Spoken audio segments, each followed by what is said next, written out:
Welcome to Essentially Soulful. Today we're diving into a topic that touches all of us: holiday stress and family dynamics. Joining me is co host DeeAnna Nagel. Thank you, Betty. I'm delighted to be here, especially as we approach the holiday season. You know, DeeAnna, as Thanksgiving approaches, I can't help but notice how many people start feeling that familiar knot in their stomach. What's your perspective on why holidays can be so emotionally challenging? That's such a great observation, Betty. Holidays have this unique way of concentrating all our family dynamics into intense periods of time. It's like taking a year's worth of relationships and compressing them into a few days. What's fascinating is how these gatherings often trigger patterns that might have been developing for decades. That's really interesting, this idea of compressed dynamics. Could you elaborate on what you mean by that? Think of it this way. During regular life, we might interact with family members in small doses, maybe through phone calls or brief visits. But during holidays, suddenly we're thrust into extended periods together, often in close quarters, with high expectations for everything to be perfect. It's like pressure testing a system. Any weak points are going to show up. I hear so many people say things like, "This is the last time I'm going home for the holidays." Why do you think that sentiment is so common? Well, Betty, that phrase often comes from a place of feeling overwhelmed and powerless. When we're in the midst of family tension, it can feel like the only solution is to completely withdraw. But what's really happening is we're experiencing what I call emotional saturation, where our capacity to process complex family dynamics has reached its limit. Emotional saturation. That's such a vivid way to describe it. What are some signs that someone might be approaching this state? There are several key signs to watch for. You might notice physical symptoms like tension headaches or disrupted sleep patterns.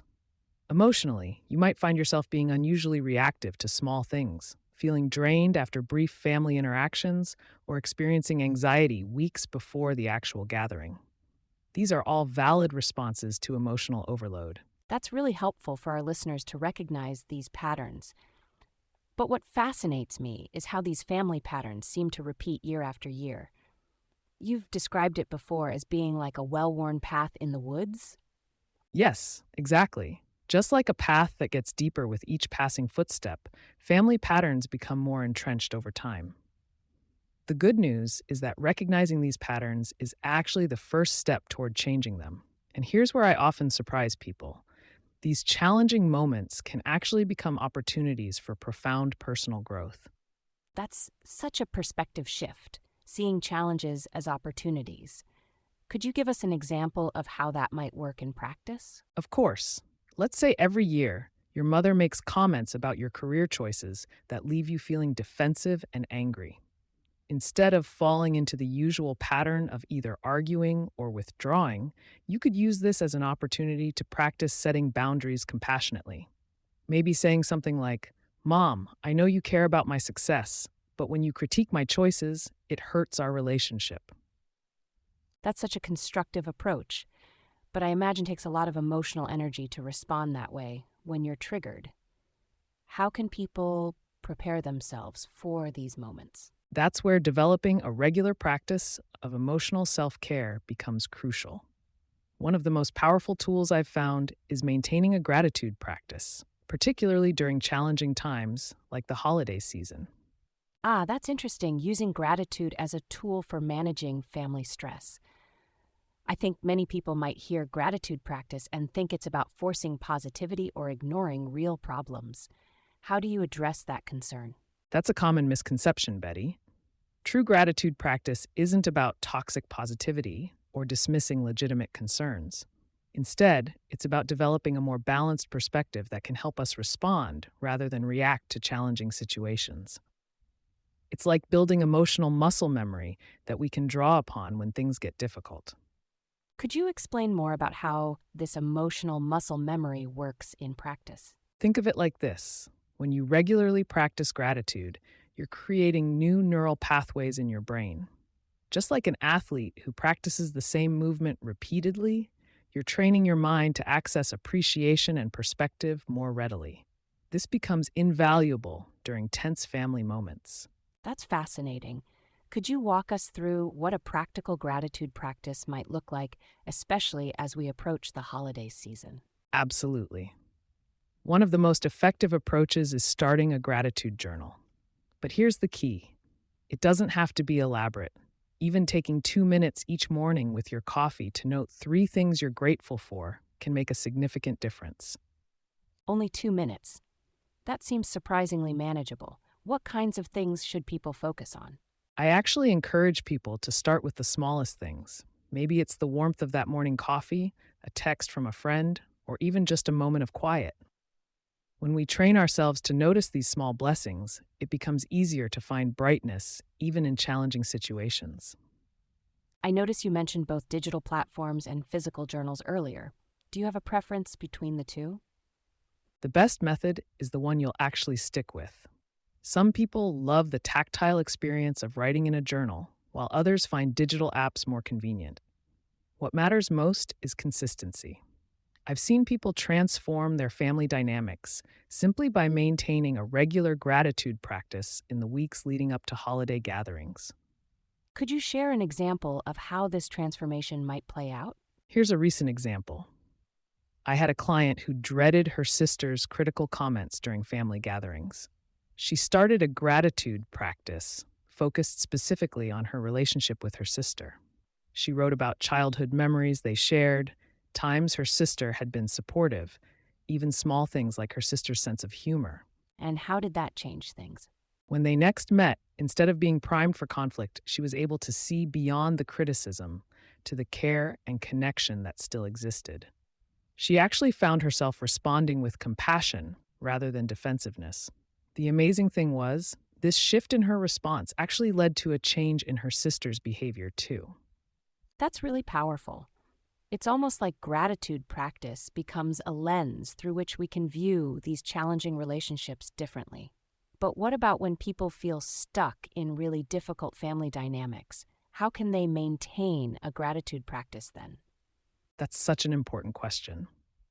When family dynamics are particularly difficult, we need to approach gratitude practice with gentleness and realism.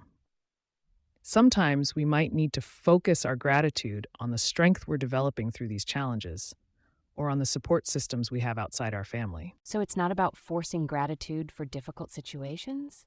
Absolutely not. In fact, trying to force gratitude for genuinely harmful situations can be counterproductive. Instead, we might practice gratitude for our growing awareness, for our capacity to set boundaries, or for the wisdom we're gaining. Sometimes the gratitude might simply be for the fact that we're learning what kind of relationship patterns we don't want to perpetuate. That feels much more authentic. Could you share some specific strategies for maintaining boundaries while still practicing gratitude during holiday gatherings? One effective strategy is what I call the pause and appreciate technique. When you feel tension rising, take a brief moment to step away. Maybe excuse yourself to get a glass of water. During that pause, remind yourself of one thing you can genuinely appreciate about the situation, even if it's just the opportunity to practice patience. I love that practical approach. Are there any other concrete tools you can share with our listeners? Yes, another powerful tool is the morning intention practice. Before a family gathering, spend 5 minutes writing down 3 specific things you hope to appreciate during the day. They could be as simple as the taste of my aunt's pumpkin pie or the sound of my nieces laughing. This creates a mental scaffold for positive experiences. That's so helpful. As we're talking about these strategies, I'm curious about any additional thoughts on how technology fits into all of this. You might use an app on your phone to track your list of gratitudes. But here's an important caveat. During actual family gatherings, I recommend keeping phone use minimal to stay present with the experience. That's a great point about staying present. As we begin to wrap up, what would you say is the most important thing for our listeners to remember as they approach the holiday season? The most important thing is to remember that practicing gratitude doesn't mean ignoring difficulties or pretending everything is perfect. It's about building emotional resilience and finding moments of genuine appreciation even amid challenges. Start small, be consistent, and most importantly, be gentle with yourself in the process. That's beautiful, DeeAnna. Before we close, could you leave our listeners with one simple gratitude exercise they could try today? Here's what I call the 3-3-3 practice. Right now, notice three things you can see that you're grateful for, three sounds you can hear that bring you peace, and three sensations in your body that ground you. This takes less than a minute, but it immediately shifts your perspective and can be done anytime, even in the middle of a challenging family gathering. And what's beautiful about this practice is that it's discreet. No one even needs to know you're doing it.